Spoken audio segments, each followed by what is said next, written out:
deemed to have been laid on the table of the House.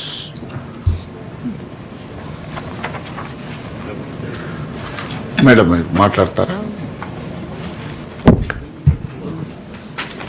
అధ్యక్ష, ధన్యవాదాలు అధ్యక్ష.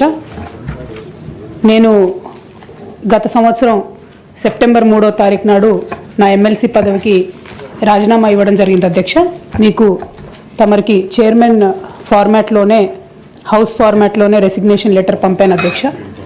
ఆనాడు మీరు పెద్దలుగా, నా వెల్విషర్గా, అదేవిధంగా మీ యొక్క డ్యూటీ నిర్వర్తిస్తూ మరి ఆవేశపడకండి, కొంచెం ఆలోచించుకోండి, నిర్ణయం తీసుకోండి, మీకు సమయం ఇస్తా అని చెప్పారు అధ్యక్ష. అయితే ఆ తర్వాత పలు సందర్భాల్లో కూడా నేను మీడియా ద్వారా తమరికి విజ్ఞప్తి చేశాను. నేను చాలా కాన్షియస్గా డెసిషన్ తీసుకున్నాను అధ్యక్ష, నా రెసిగ్నేషన్ యాక్సెప్ట్ చేయండి అని. కానీ 4 నెలల సమయంలో కూడా ఆ నిర్ణయం మీరు తీసుకోలేదు అధ్యక్ష. అందుకనే ఇవాళ తమరిని మళ్ళీ సమయం అడిగి ఫ్లోర్లో మాట్లాడి అసలు ఈ నిర్ణయం తీసుకోవడానికి కారణం ఏంది, ప్రజలకు తమరి ద్వారా ఎక్స్ప్లెయిన్ చేయాలన్నటువంటి ఉద్దేశంతో సమయం అడిగాను అధ్యక్ష. తమరు దయతోని సమయం ఇచ్చినందుకు ధన్యవాదాలు తెలియజేస్తా ఉన్నాను అధ్యక్ష. ముందుగా ఈ రాష్ట్రంలో 4 కోట్ల మంది ప్రజలుంటే 40 మంది మన ఎమ్మెల్సీలో ఉంటాం అధ్యక్ష. పెద్దల సభలో కూర్చోవడం అనేటటువంటిది చాలా పెద్ద గౌరవం.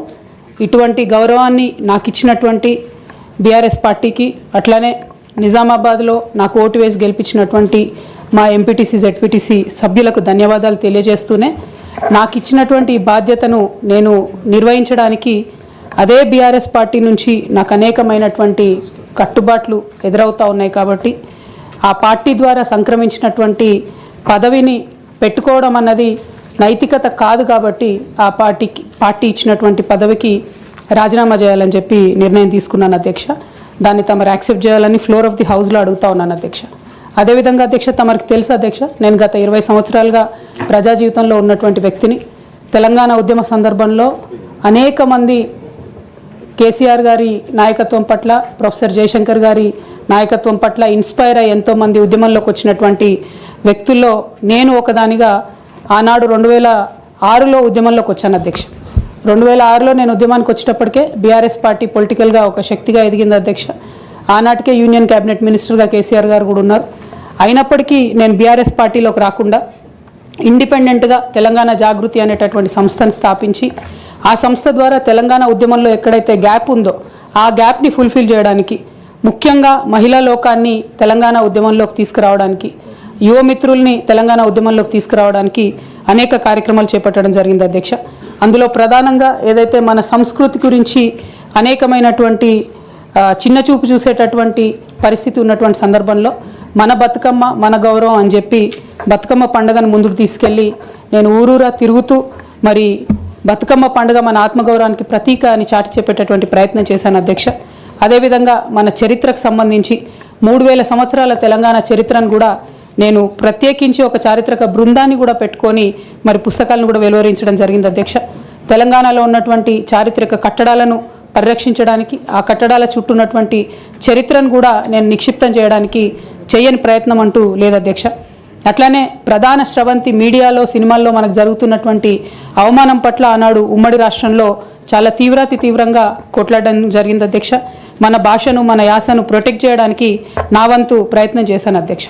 అప్పటికే ఉమ్మడి రాష్ట్రంలో ఉన్నటువంటి పాఠ్య పుస్తకాల్లో కూడా మన తెలంగాణ మహనీయుల చరిత్ర లేకపోవడం, మన తెలంగాణ సాంస్కృతిక అంశాలు లేకపోవడం, మన తెలంగాణ భాష పట్ల వివక్ష ఉండడం పట్ల కూడా శ్రీకృష్ణ కమిటీకి ఆనాడు ఇచ్చినటువంటి రిపోర్ట్లో కూడా తెలంగాణ జాగృతి తరఫున మేము ఇవ్వడం జరిగింది అధ్యక్ష. శ్రీకృష్ణ కమిటీ ఇచ్చినటువంటి ఫైనల్ రిపోర్ట్లో కూడా ఆ వాస్తవాలని వాళ్ళంతా ఉటంకించడం జరిగింది అధ్యక్ష. ఇవన్నీ కూడా మరి తెలంగాణ ప్రజలు కూడా మర్చిపోరు అధ్యక్ష. ఇవన్నీ చేస్తూ వచ్చినాం. 8 సంవత్సరాలు ఒక ఇండిపెండెంట్ సంస్థగా మేము ఉన్నాం అధ్యక్ష. అదేవిధంగా సాంస్కృతిక పరమైన అంశాలే కాకుండా బాలికల విద్య పట్ల, ఆదివాసీల హక్కుల పట్ల, మన ప్రాంతంలో ఉన్నటువంటి పరిశ్రమల్లో మన ప్రాంత ఉద్యోగులకే, మన ప్రాంత యువకులకే ఉద్యోగాలు దక్కాలనేటటువంటి అంశాల పట్ల కూడా ఆనాడు మేము పోరాటం చేయడం జరిగింది అధ్యక్ష. 2004లో నేను వాస్తవానికి అప్పటికే అమెరికాలో ఉద్యోగాలు చేస్తూ ఉన్నాం అధ్యక్ష.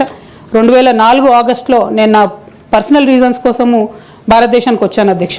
కానీ ఆ తర్వాత 2006లో ఎప్పుడైతే కేసీఆర్ గారు యూనియన్ మినిస్టర్ పదవికి రిజిగ్నేషన్ చేశారో అనేక మంది యువకులు తమ ఉద్యోగాలను వదులుకొని ఉద్యమంలోకి వచ్చారు అధ్యక్ష. వారితో పాటే నేను కూడా ఉద్యమంలోకి వచ్చాను అధ్యక్ష. వేలాది మందిని వారు ఇన్స్పైర్ చేసినట్టే నన్ను కూడా ఇన్స్పైర్ చేశారు అధ్యక్ష. అయితే మీ అందరికీ తెలుసు అధ్యక్ష, ఉద్యమంలో మనందరం కూడా కష్టపడ్డాం, పార్టీలకు అతీతంగా కష్టపడ్డాం, అనేక సందర్భాలు జరిగినాయి. చాలా సక్సెస్ఫుల్గా మన అంశాలని మనం ప్రజలకు చెప్పగలిగినాం, భావజాల వ్యాప్తి చేయగలిగినాం. అయితే అధ్యక్ష 2013-14లో తెలంగాణ ఉద్యమాన్ని మలుపు తిప్పేటటువంటి కీలక ఘట్టాలు జరిగినాయి అధ్యక్ష. 2013లో ఆనాడు కాంగ్రెస్ పార్టీలో ఉన్నటువంటి కొంతమంది నాయకులు మరి కేసీఆర్ గారిని మీరు ఢిల్లీకి రండి, సోనియా గాంధీ గారు నిర్ణయం తీసుకున్నారు తెలంగాణ ఇస్తారని చెప్పి పిలిపిస్తే మేము కుటుంబ సమేతంగా 2013లో ఢిల్లీకి వెళ్ళడం జరిగింది అధ్యక్ష. కానీ వెళ్ళిన తర్వాత 2 నెలలు కూడా దాదాపుగా కనీసం కాంగ్రెస్ పార్టీలో పెద్ద నాయకులు కానీ చిన్న నాయకులు కానీ ఎవరు పలకరించిన పాపన పోలేదు అధ్యక్ష. ఆనాడు ఈ ఘట్టం నేను ఈ హౌస్లో రికార్డ్ కావాలని చెప్తా ఉన్నా అధ్యక్ష. ఎందుకంటే ఇవాళ అనేక మంది తెలంగాణ ఉద్యమంతో సంబంధం ఉన్నవాళ్ళు, లేని వాళ్ళు, కొత్తగా రాజకీయాల్లోకి వస్తున్నటువంటి వాళ్ళు కూడా తెలంగాణ ఉద్యమంలో మీ పాత్ర ఏంటి అని మాట్లాడుతున్నటువంటి సందర్భంలో గల్లీలో కొట్లాడటమే కాదు, ఢిల్లీలో లాబియింగ్లో కూడా నా పాత్ర ఉందని చెప్పడానికే హౌస్లో ఈ మాట చెప్తా ఉన్నాను అధ్యక్ష. అయితే 2013 అధ్యక్ష జూలై ఆగస్ట్ టైంలో మరి అక్కడే ఉన్నాము, ఎక్కడ కూడా కదలిక లేదు. అటువంటి సందర్భంలో ఆనాడు మేడం సోనియా గాంధీ గారు ఎవరైతే ఈ కీలకమైన నిర్ణయం తీసుకోవాలో వారికి సంబంధించి ముఖ్య అనుచరుడుగా ఆస్కర్ ఫెర్నాండెస్ గారు ఉండేవారు అధ్యక్ష. తమరందరికీ తెలిసి ఇప్పుడు లేరు, వారు పెద్దవారు. వారితో నాకున్నటువంటి సొంత పరిచయాలతోని వారికి కేసీఆర్ గారికి సపరేట్గా నేను ఒక మీటింగ్ పెట్టించడం జరిగింది అధ్యక్ష. ఇదంతా in the interest of the state formation అధ్యక్ష.